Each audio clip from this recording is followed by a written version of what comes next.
My job consists of moving merchandise into the United States. The merchandise this man vaguely refers to is cocaine and crystal meth. Luis, not his real name, is a narco-trafficker. He says he's responsible for transporting as many as 150 kilos of drugs from Mexico into the U.S. every day. The drugs are hidden in electronic boxes inside the car. They're hidden in places only we know about. It all goes past customs, through the official border. And just as I send drugs, they send me dollars in the same vehicles. Generally, the people who take drugs across the border are Americans. People with U.S. papers. People from over there, all the cars we use are American too.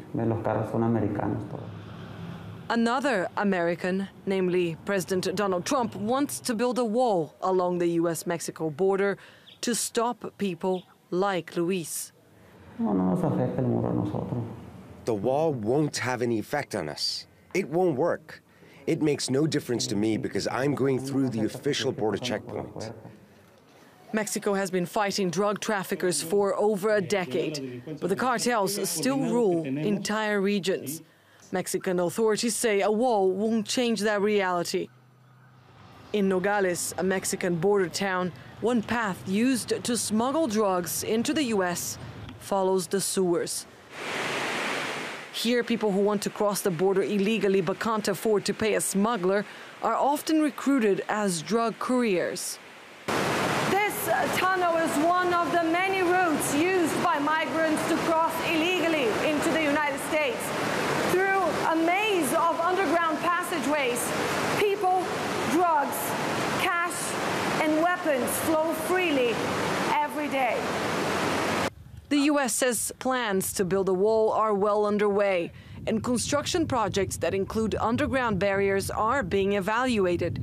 But back in Mexico, people aren't convinced. They point out the United States is the world's biggest market for narcotics, and that traffickers will always find a way over or under the border. Annalise Borges, TRT World, Nogales, Mexico. U.S. authorities say they've discovered a tunnel in California used to smuggle people across the U.S.-Mexico border. U.S. Customs and Border Enforcement agents say the tunnel looks like an extension of an older tunnel Mexican authorities had seized before. Which makes sense. Mexico says it doesn't have the money to fill in the tunnels it finds, so the country just seals the entrances, leaving the rest intact. Most tunnels on the border are used to smuggle drugs. Leaving them intact means it's easier for cartels to just build new entrances and reclaim tunnels on the Mexican side of the border. It's cheaper too. A new tunnel can cost the cartels between $800,000 and $1 million. The U.S. side of this particular tunnel is likely to be filled in soon. Once they've been cleared, authorities fill tunnels with cement, but only up to the Mexican border. Drug smugglers who've struggled in the past while trying to scale the border wall are now turning to a brand new method. Look at this, flying over it. A man from the U.S. busted for using this drone to smuggle 13 pounds of meth across the U.S.-Mexico border.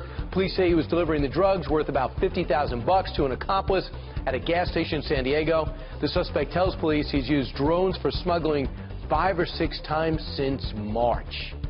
But new at 6, a new tool for drug smugglers. Border Patrol agents snag a large drug-toting drone thanks to a good pair of ears. 10 News reporter Steve Fiorina is live near the border. And Steve, the agents had to do a search to find it.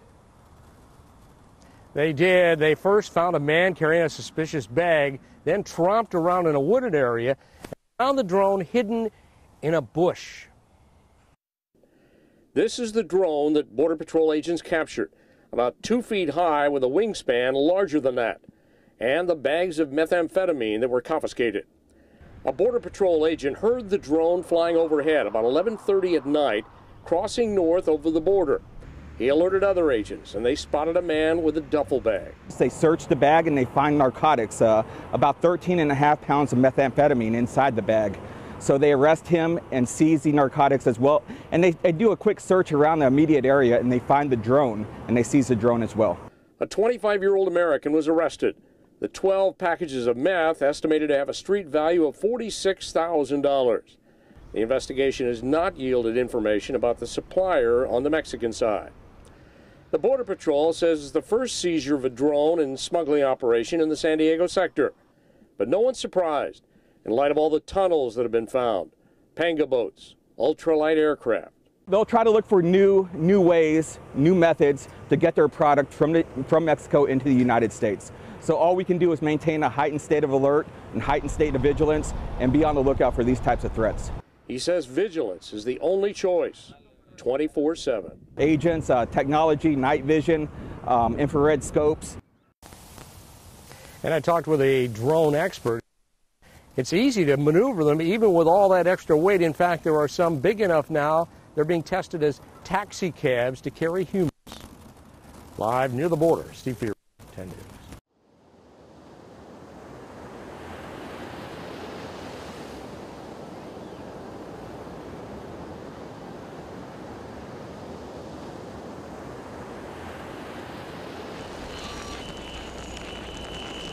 En Estados Unidos, Donald Trump vuelve a centrarse en la política migratoria. Musicians performed near the U.S.-Mexico border during the Tear Down This Wall concert in protest against U.S. President Donald Trump's plan to build a dividing fence.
Bueno,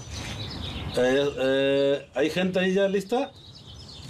Ajá, trata de llegar antes de 2:30, trata de llegar ahí. Ahí voy a pasar por ellos. No, pero vente para acá, en los patios de la iglesia. No voy a andar buscando allá y acá.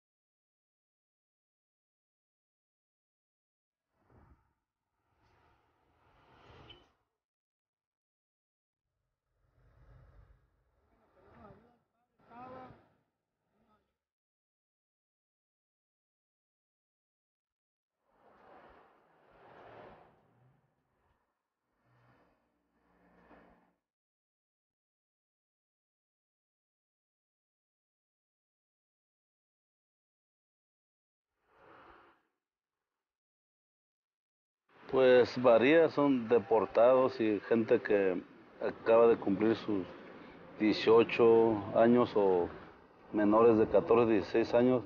Es más gente mexicana que extranjera.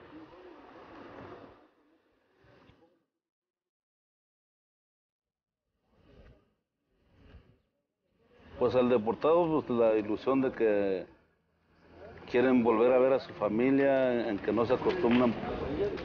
A muchos me ha tocado atenderme en mi negocio gente que desde 6, 5 años los llevaron, no hablan nada de español, no se acostumbran a la comida, menos al sueldo que les pagan miserables 150 pesos, 200 por día. Pues que hay mucha vigilancia y es cuando le digo, por eso es la comida, porque este contratiempo, ellos no quieren que nos acerquemos a la línea, tenemos que estar esta tarde, una parte de la noche, o hasta la madrugada, porque la vigilancia no se mueve. Vamos a, pues no sé si se reúnan o quieran irse todos los 6, 8 personas, no sé, 5.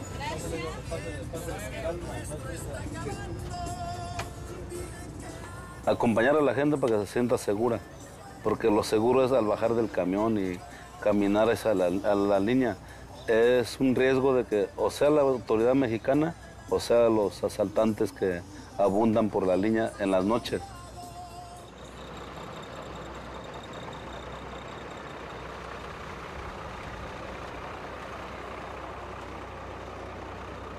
Pues de avanzarle más adelante, a la derecha o a la izquierda, donde no haya vigilancia. Se busca un barranco donde él no me mire, voy avanzando, sea antes de que oscurezca, por los asaltantes. Tengo que avanzar hacia adelante. Llegan los rateros y allá, aquí están los 5, porque ellos traen binoculares para ver de noche los asaltantes, los secuestradores. Avanzar de este lado, como rumbo a Tecate, vamos a decir la primera caseta. Dar la vuelta. Si nos vuelven a mirar, avanzar hasta donde haya chance de meterse. Si es posible, nos vamos a Tamaulipas caminando, pero tenemos que avanzar hacia la izquierda, no hacia la derecha. Don't walk on the tracks or on the trail. Walk right off to the side. And then also, by doing that, you're not leaving your tracks so that they see that you're there. Try to walk on the hardest ground, because you don't want them to know that you're there. Tire tracks have a certain pattern. My shoe has a certain pattern.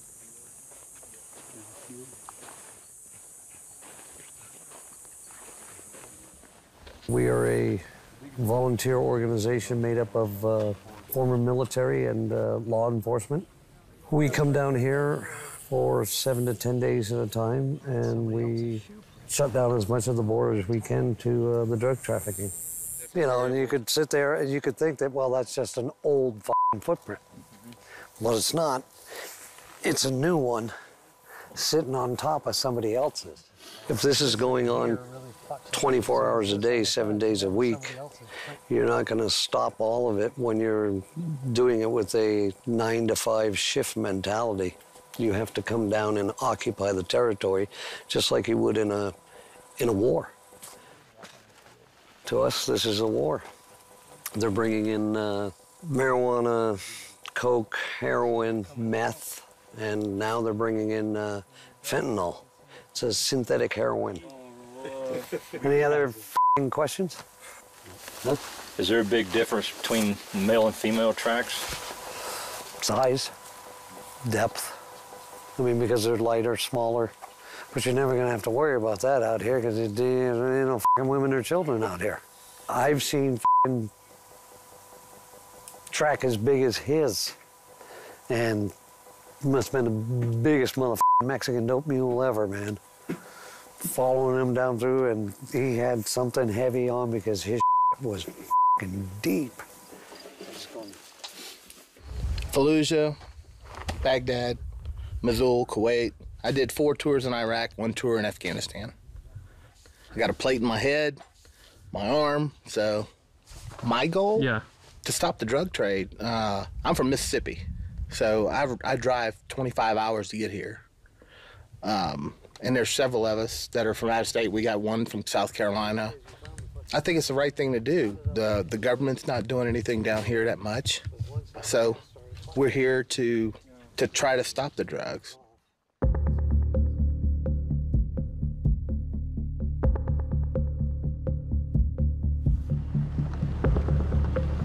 Last time we chased 18 of them, each one of them carrying 20 kilos of drugs.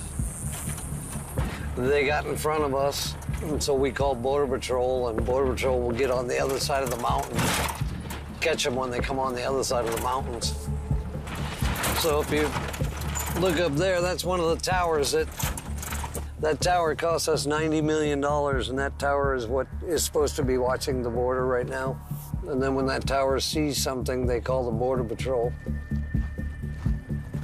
And they try to get guys in here, but it's so far away from anything that by the time they get here, they're already past it. Charlie to base. We're all former military and law enforcement. We know how to go about doing this, and so anytime we run into somebody, they pretty much say, yep, okay. We'll sit them down, and then we ask them if they need any food or water or medical aid. Regardless if you're bringing in drugs that are killing people and everything else, or if you're just sneaking into the country, we don't want to see you die out there. I mean, dying of thirst is probably horrible ways I can think of to die. So we give them food, water, medical aid, and we call Border Patrol, and they'll come in and pick them up.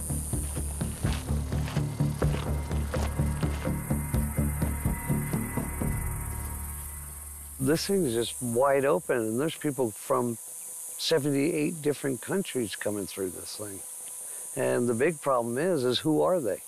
Look at what's happening in Europe. Oh my God, we gotta help these poor people. Well, you just let in a whole bunch of bad guys because you don't know who the hell they are.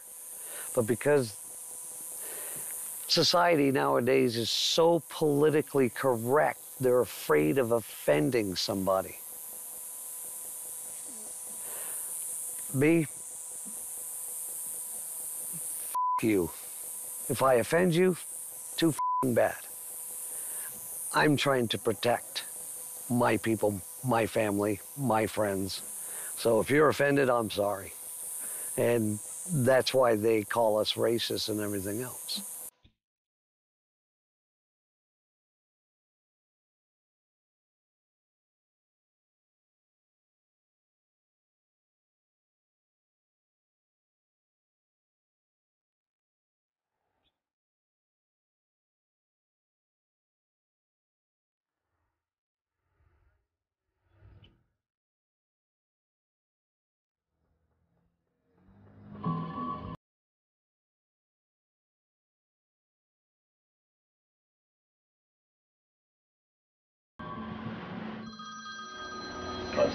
The Port of Veterans Support House, how may I help you, ma'am? I live here at the bunker. If you could, if you want to visit us one of these days, I actually sleep on the couch, and I do this full time. If I were to stop doing what I was doing, then we wouldn't be able to, help these guys out. Every single one of my guys, we have to be very upfront, went to prison. They have what's considered an aggravated felony. Now, it could be anywhere from writing a bad check, which is a fraud. It could be discharging a firearm. It could be a small amount of drugs, like an ounce, personal use. It could be 5 pounds of marijuana. I mean, it really varies, So I want to be very upfront. These people need to know that there is a crime involved and they went to prison. Yeah. I joined the military in 1995. I served through 2001. I served with the 82nd Airborne. I got out with an honorable discharge in 2001. After I got out of the military, I was involved where somebody shot a firearm at a vehicle. I went to prison. I was sentenced for 3 years, but I only did a year and 8 months. And then I was deported in 2004. I came back to the United States illegally, got caught again in 2010, and I've stayed in Mexico ever since and opened up a shelter in 2013. If you commit an aggravated felony, you could be deported. That means even people who served in the military, they committed a felony, their green cards will be taken away. That's the short and simple. Hey, where does the chicharrón go? It didn't say? All right. Hey, do me a favor, put this over there.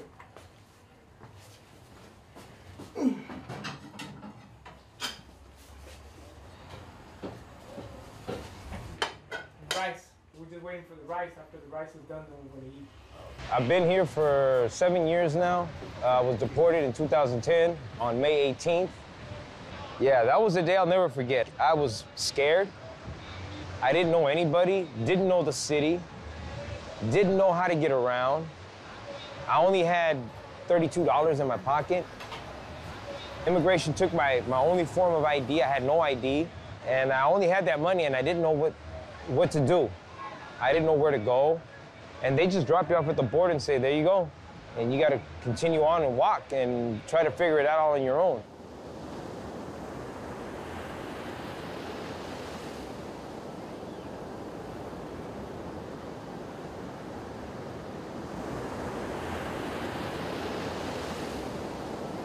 No, you're going to put your name right here, look. Where?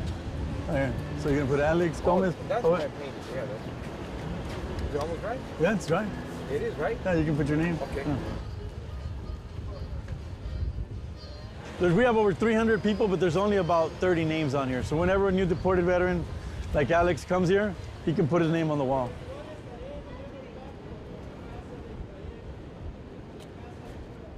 My name wasn't up here, and I've been here 7 years. So I was out of the loop, and now I feel like I'm tied in. Now their cause becomes my cause. All for one, one for all. So that people know that we're not just a number. We're not just a group. No, we're actual living people. This just made it personal. You know what I mean? This is no longer just about me, but about all my brothers. Especially the ones that have passed away, that lost their life while here in Mexico and didn't have the chance to go back home. You know, this is very, very important now. And this has now become my fight.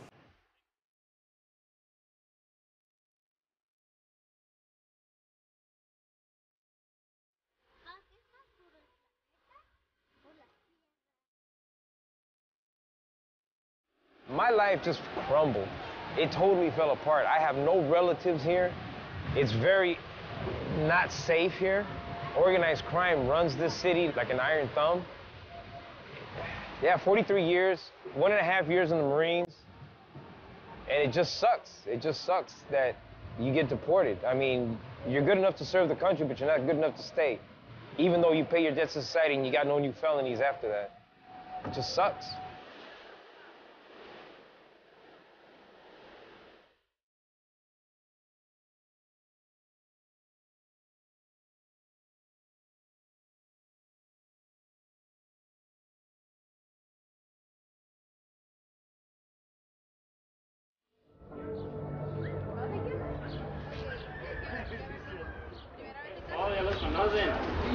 Francisco, pásale, ¿primera vez en casa? Adrián Morales, ¿primera vez en casa? Jesús Polito, ¿primera vez en casa? ¿Seguro? Saúl Salcedo. My belongings right now, that's only my business cards for my business, which I'm about to lose if I don't do something about it. I still have my contractor's license on hand, and I don't have a credit card, I don't have anything else, but I do have only a phone, then I have a bag of candies and $3, and that's it. Todos tienen que estar a las 6 ya listos para bajar, para que pasen a tomar café. El día de mañana es café, no hay desayuno. Para los que van a trabajar, ustedes se pueden levantar, ya tienen que estar listos, porque nosotros no lo vamos a ir a tocar la puerta o no vamos a ir a levantarlo. Tienen que estar listos a su horario de ir a trabajar. Nosotros siempre les pedimos que salgan por la mañana, pero salgan, caminen en lugares seguros, no lugares equivocados, lugares que, por ejemplo, a veces la policía anda levantando a los muchachos por gusto, solamente porque no es de aquí. Sí, les quitan su dinero, entonces tengan cuidado.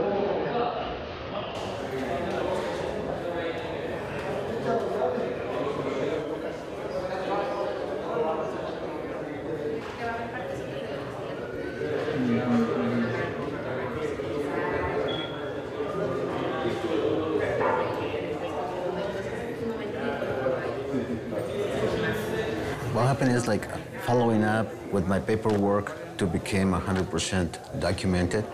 I have to go back to the immigration office either once a week, once a month.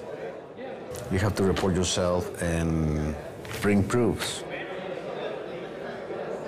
So then anyway, this last time when I showed up, I walk in at 9 o'clock in the morning and I was detained. According with the officer, he said it very clearly. I don't deserve to be here. He says, well, remember, you are not under the administration of Obama. You are now under the administration of Donald Trump. And that's the big change. So I got arrested, and by 5 o'clock, I was deported in Tijuana. It is a real nightmare because you get up in the morning at 5:30 in the morning and you are home with your family, then you go to sleep on somewhere else. It's like a shack.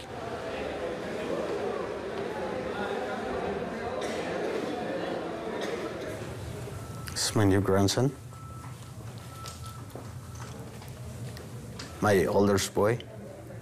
See how happy boy he is. He loves the pirates. I really don't know how to explain my feeling right now. I don't know if I want to cry or if I want to run or what. You know, what I can do. Nothing I can do. So either or, after all of these years, I have to learn a new way of living.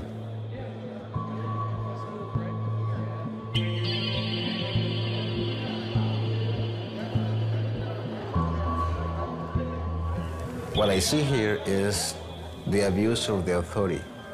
You can walk on the street because you will be pulled over and you will be either kidnapped or robbed. Some criminals, they look at your clothes, they look at you, then they may think you have a lot of money. A couple of weeks ago, they killed one of my friends. He got deported, and now he's dead. And so, good luck to us, you know.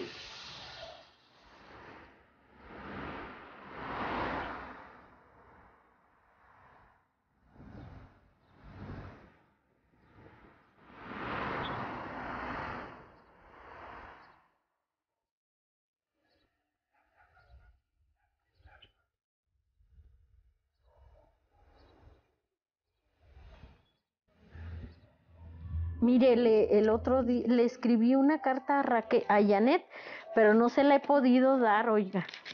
Dice, mire, para Janet.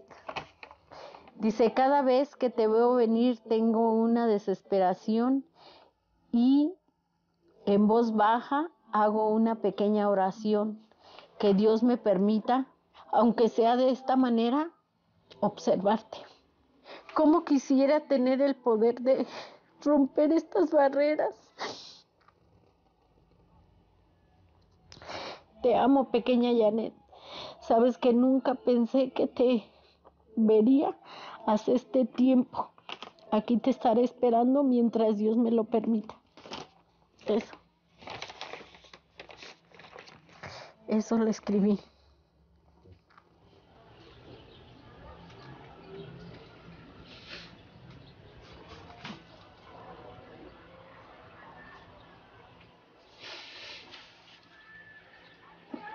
Le digo que en el transcurso del camino mucha gente se ha quedado en el camino, porque los roban, los asaltan, hasta los matan. Entonces, no, pues me sentí de cierta manera, bien.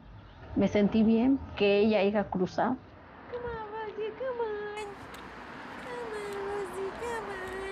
Yo estoy aquí desde voy para 11 años, aquí en Estados Unidos, y yo me vine para darles una mejor vida a mis hijos, o sea, una mejor estabilidad, mejor educación.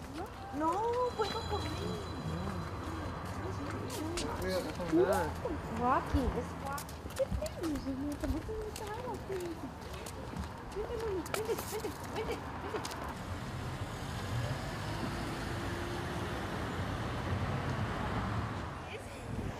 Este vecindario está bonito, está tranquilo, poquito, está cerca de mi trabajo, estoy a gusto, estamos bien. Casi 2 años tengo viviendo aquí. Antes vivía en San Isidro, cerca de la línea, pero me cambié acá a Chula Vista. Y sí me gusta. Estudian en la escuela, en como 2 cuadras. Y mis otros hijos de aquel lado estudian. Dios quiere, mis hijos, si se gradúan, van a ir a la Universidad de San Diego. Ojalá.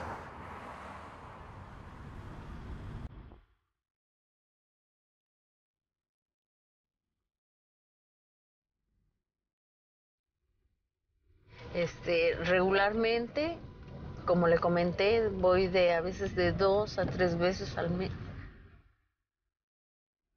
Verla acá en playas es mejor, porque la puedo tocar aunque sea por un agujerito pero mejor. Al principio mi hija trató de sacar la visa y le dieron la cita para Ciudad Juárez. Y ya llegando a Ciudad Juárez le dijeron que no le iban a dar la visa. Y ella, debido a eso, pues optó por pasarse así, en un carro. Pues en ese momento yo, pues no me quería venir para acá, porque pues estaba mi vida allá, mis papás allá, mi familia, pero fue un momento que tuve que decidir que venir para acá, y cuando se dio la oportunidad de que ahora sí, entonces pues decidí venirme, primero yo y después mis hijos. Le digo que tuvo 3 veces que lo intentó y no pudo pasar. Y la cuarta ya fue cuando ya no regresó. Dije, no, ya no la voy a volver a ver. Sí me acuerdo de ese día. Sí. Ni modo.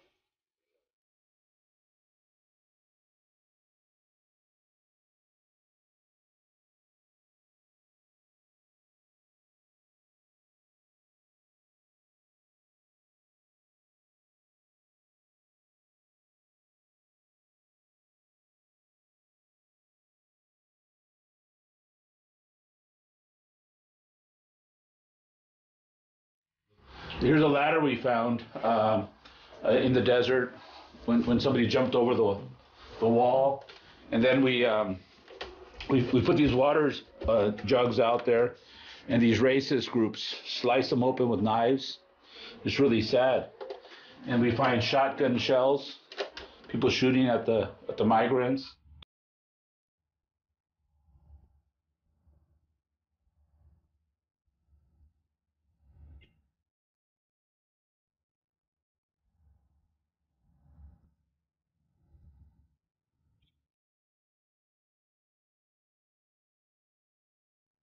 "20 years ago, I started going out to the desert like we're doing right now to bring water to people that are crossing, because the people that are crossing the only way they can. They cannot get visas. There's no visas for these people. So they risk their lives crossing in the desert or the mountains or the ocean. Wherever there's cities, like San Diego, Tijuana, there's a wall. Where there's no cities, there's no wall. And that's where people cross. And that's where people die. So every summer, more people die because of the wall that exists right now than the entire history of the Berlin Wall."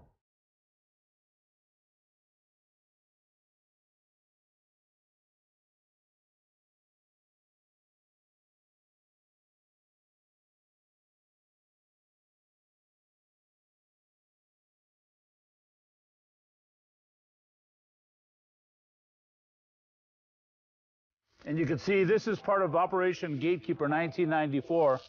And as we walk, we're going to walk to the end right here, just to the bottom of this little hill. That's the wall that George Bush did. And if you look further down, there's no wall. Now, without a doubt, most of the people in the United States do not want the wall. All of the people in Mexico do not want the wall. And I guarantee you, Mexico is not going to pay 1 penny for that wall, because the wall doesn't stop people. The wall kills people. So if Trump builds what he wants to build, it'll be a little longer, a little higher. It'll just take a little longer to cross. But it's not going to stop anybody.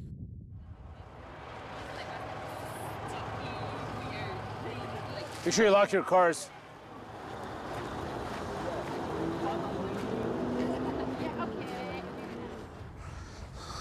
So you can see that somebody was walking through here. There's footprints right here.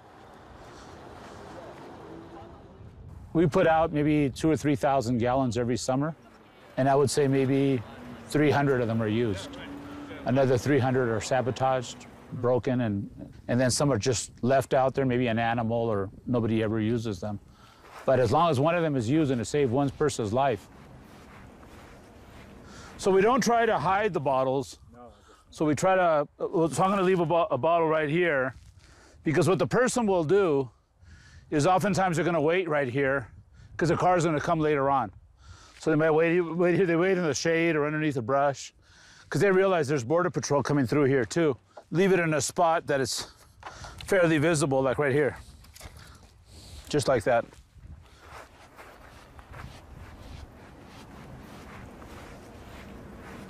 The situation now has gotten really bad because of Trump, where you have all these hate crimes and attacks on people, and it's really sad. So now we have more volunteers than ever, more donations, because people are very mad. People do not want Donald Trump. Oftentimes behind those big rocks up there, there's sleeping bags and clothes, because that's where they hide while they're waiting.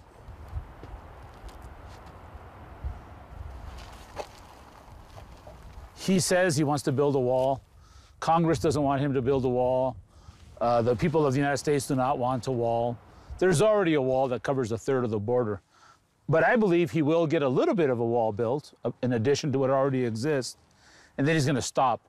One, because they don't have the money for it, and two, because there's no need for that wall.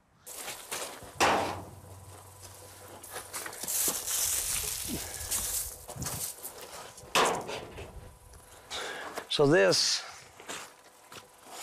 is what the liberals are leaving out for them. They're leaving food and water. And before these bleeding heart liberals and started leaving water and stuff out, Border Patrol said that they would only make it in a couple of miles before they ran out of water, and they'd be sitting on the side of the road waiting to be picked up because they couldn't go any farther.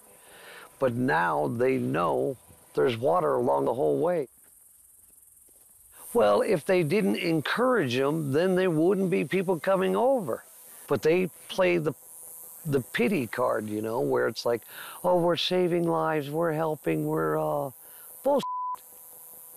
You're helping in two of the biggest illegal activities in the country: human smuggling and dope smuggling.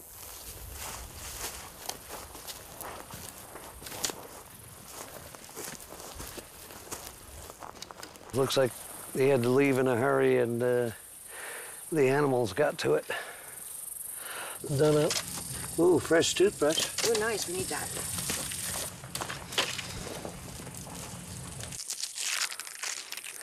When he got there, he was going to have a party. What is it? Confetti. I guess he didn't realize he was this close to a road. Probably heard a car coming and just took off. So this is probably last night. So then we see this trash everywhere. But you won't see any humanitarians doing this, picking up trash. This political correct bullshit needs to go away. We need to enforce our own laws. If I climbed over the fence and snuck into Mexico, that's an automatic year in a Mexican prison. Ain't nobody want to do a year in a Mexican prison. You know, here all that happens is their picture's taken, their fingerprints are taken, and they're thrown back over the fence. 4 days later, they're back again. Look at this. See this? They push the fence down, and then there's that. They just step right through. And there's a lot of spots where there's not even this, or they cut it, and down here at the bottom is the big wash. This area right here on the other side where these big trees are, that's what's called a layup area. So they'll come up and they'll sit there in the bushes and wait in Mexico until the guy sitting up on that mountain tells them it's okay, then they come across.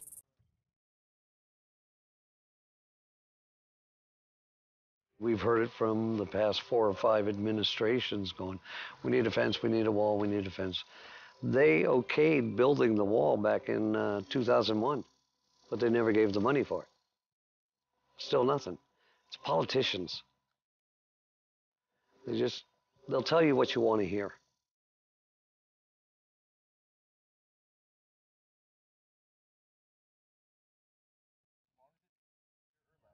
We have to go back 100 years. We have to go backwards. By that I mean 100 years ago, they had outposts along the border, and they had guys in the outposts, and then they fanned out from the outposts and stopped anything and everything coming through.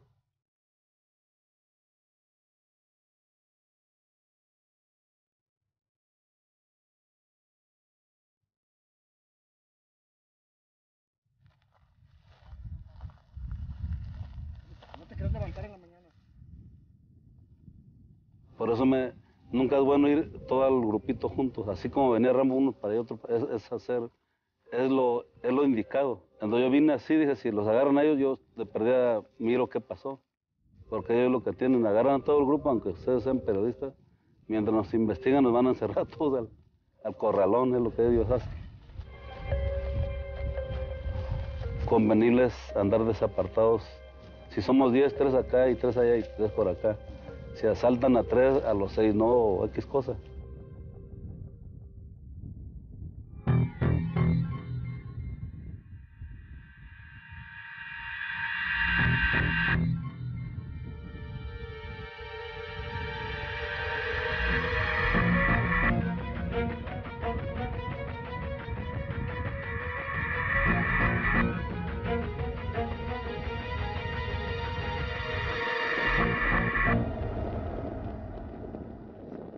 Pues intentamos cruzar y por chequear el camino me correteó migración para afuera, nada más.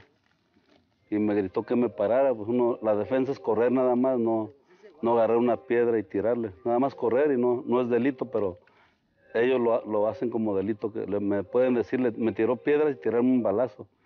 Pero son buenos inmigrantes, porque nada más me gritaron, me dejaron ir. Tómale. Acá andas soleado. Se acabó. Todos aquí en los sí.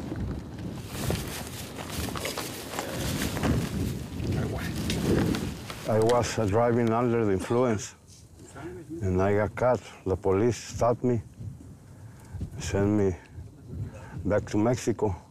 I got deported 4 years ago, and I tried to go back to Los Angeles. No, I got deported 14 times. I went back 13 times. This is my 14th. All those times I was high. When I got caught, I was high. Ahorita tanto podemos dormir aquí, pero no podemos porque aquel nos va a reportar con el grupo Beta y el grupo Beta sube hasta acá, no sé cómo lo hacen, pero suben hasta acá y nos llevan presos y no tiene caso.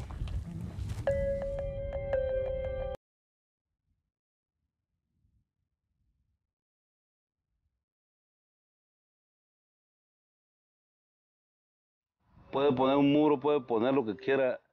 Está viendo un agujero muy grande que es el cielo, que cubre el cielo para que pueda decir que es seguro. Mientras haya un muro cualquiera, le puedo decir yo, se le va a burlar la vigilancia. Pero hay cosas que él no previene ni cree. La misma vigilancia, los mismos guardias de su país, son humanos y tienen buen corazón. Por la puerta, por su nariz, nos lo vamos a pasar.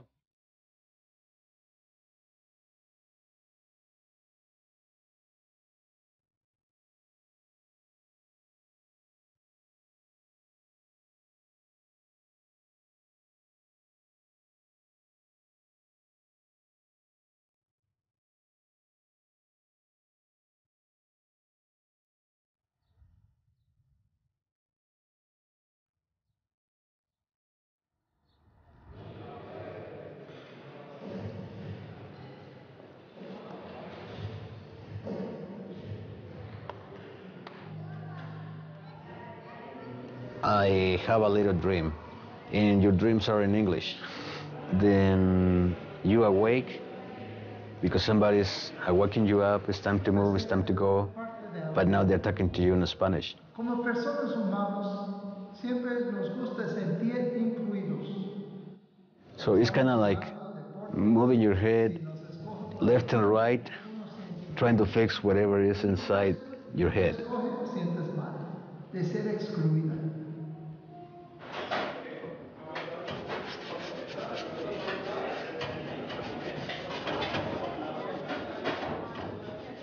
I still don't have a place to live, and I still don't know anybody. On the last few days, I didn't have a plan. I didn't know what to do. I didn't have a paperwork. But now I do. I have a plan of work. I got together with 3 people in this facility place, and we are planning to share the cost of an apartment and start all over and see how we make progress. when I got the notice that I was selected for an interview, then I didn't have any feelings like, well, now what? But now I'm excited because now there is a plan of action. Now we can get together, we can make, now we have a start, you know, a place to start.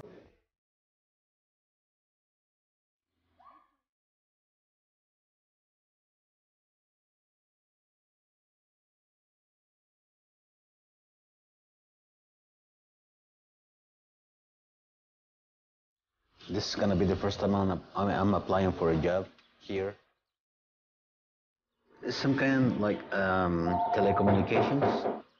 Really, I don't know, but I will take any position right now.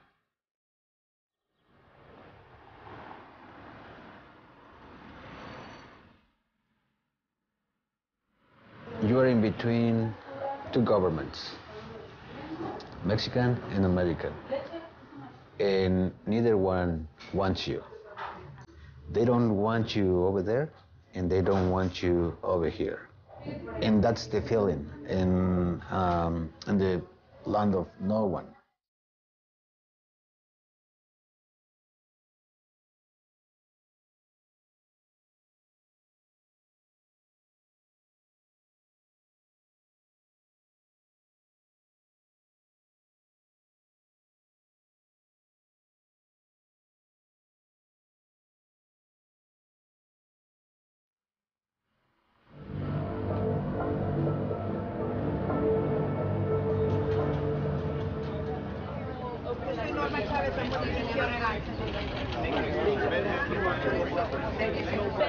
So we have a very important visit. We have a group of congressmen that have never visited any deportees or deported veterans, and we're very excited that we're going to be able to talk to these people that are introducing legislation. They're the ones that can get us home, as well as maybe push the president to write an executive order. Hello, everybody. My name is Joaquin Castro, and I'm part of a group of 7 members of Congress who've come to visit you here in Tijuana, Mexico. We wanted to come here to listen to the stories, but also to take a message back to our fellows in the American Congress and the American people. We voluntarily signed and enlisted. We unfortunately broke the law. We just want to go home. Though I'm here, I feel that the U.S. is my country. It is shameful for the United States to kick out the people that stood up for them. This deportation is unjust. I signed a plea bargain. The judge, and everybody that was there present crossed out box number 9, which said that my felony, if I agreed to plead guilty, was not going to be deportable, and yet here I am. We believe that anybody who was willing to risk their life for their country, the United States, should not be subject to deportation. Unfortunately, there are hundreds, if not thousands, of veterans who have been dealt that exact fate. And Governor Jerry Brown on Easter this year issued 3 pardons, full and complete pardons. And so I'm here today to present these to you. The first to Mr. Hector Barajas from the Governor of California. There it is.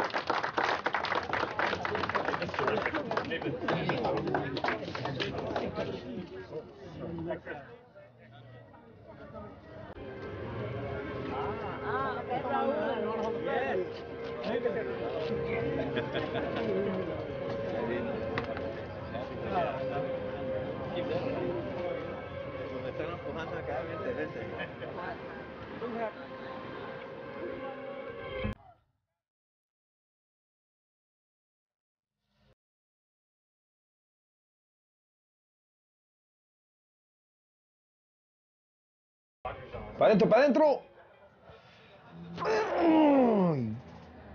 Mexico. Mexico. All of a sudden, huh? Yeah, they say, oh, you don't want to go back. Listen, who I root for and where I want to live are 2 entirely different things. Okay, if there was a Republican sitting out there, like Trump or somebody, but USA, USA. Believe that. Right now, it's do whatever the Veteran Support House tells me to do as far as filling out paperwork and applying for this and applying for that. We're trying to upgrade my discharge. We're trying to get letters of recommendation for that.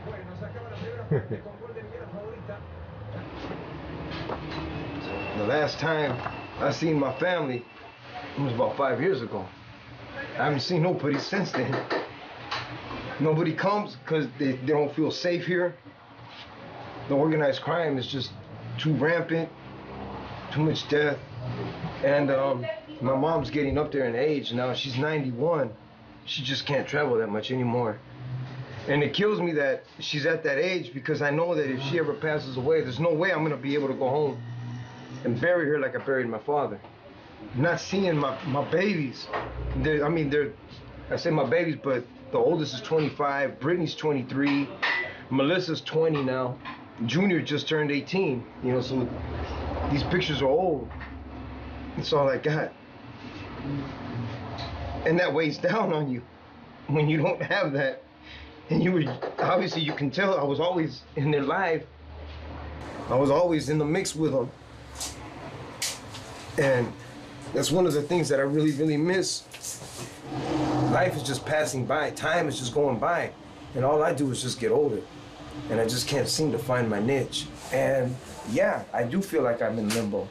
That's exactly how I feel.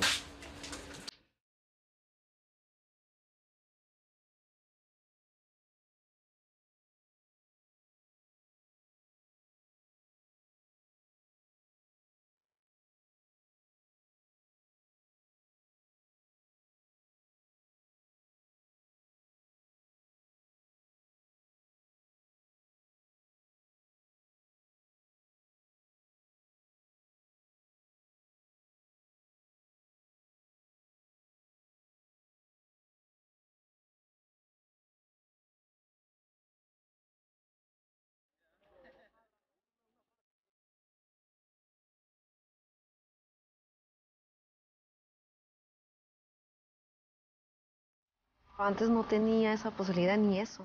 O sea, nomás antes era carta o foto, o oh, miré el video donde está mi mamá en una comida, o ella vio unas fotos. O sea, antes yo no sabía de ese parque. Me puede escuchar, la puedo ir reír enfrente de mí, aunque es una cerca muy triste, muy fea y grande. Para nosotros nos calmó un poco el alivio, la tristeza, estar esperando.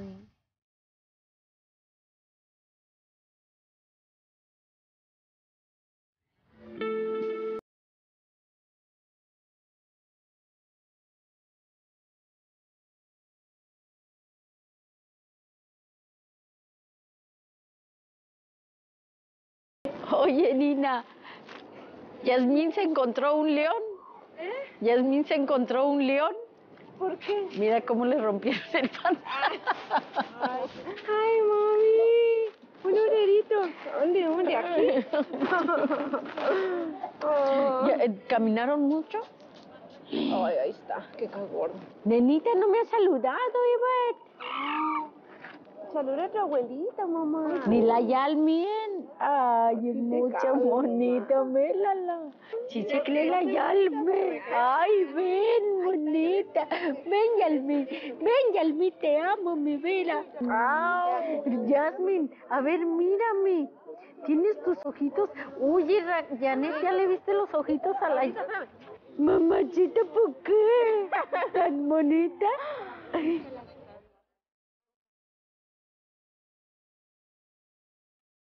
Gracias a Dios, pues, sí ha valido la pena el sufrimiento, que puedo decir, porque pues mi familia todo está en Tijuana.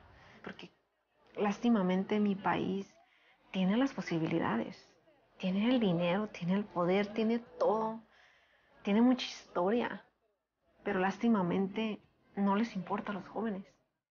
No es de que México es pobre y que no tiene, y que... No, es que sí, no es pobre, sí lo hay. Lástimamente, no es su prioridad eso. La educación. Dice, todo se derrumbará, muros que separan y sociedad dividida en clases. Derriben este muro, así dice. Elijo el que ella esté allá. porque ya ella se debe a su familia y ella tiene que buscar el beneficio de su familia. Y yo si ella está bien, yo me siento bien. Si sus hijos están bien, yo me siento bien, aunque tengamos estas de no vernos, de no estar juntos, no le hace.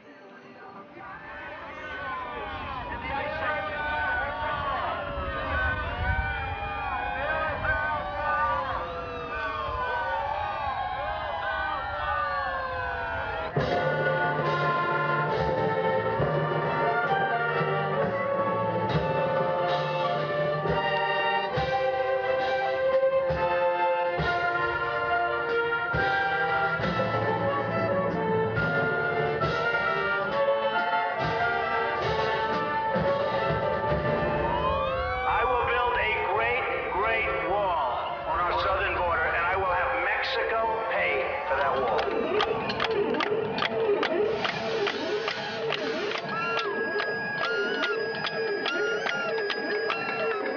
It's a vital tool. It's an important tool.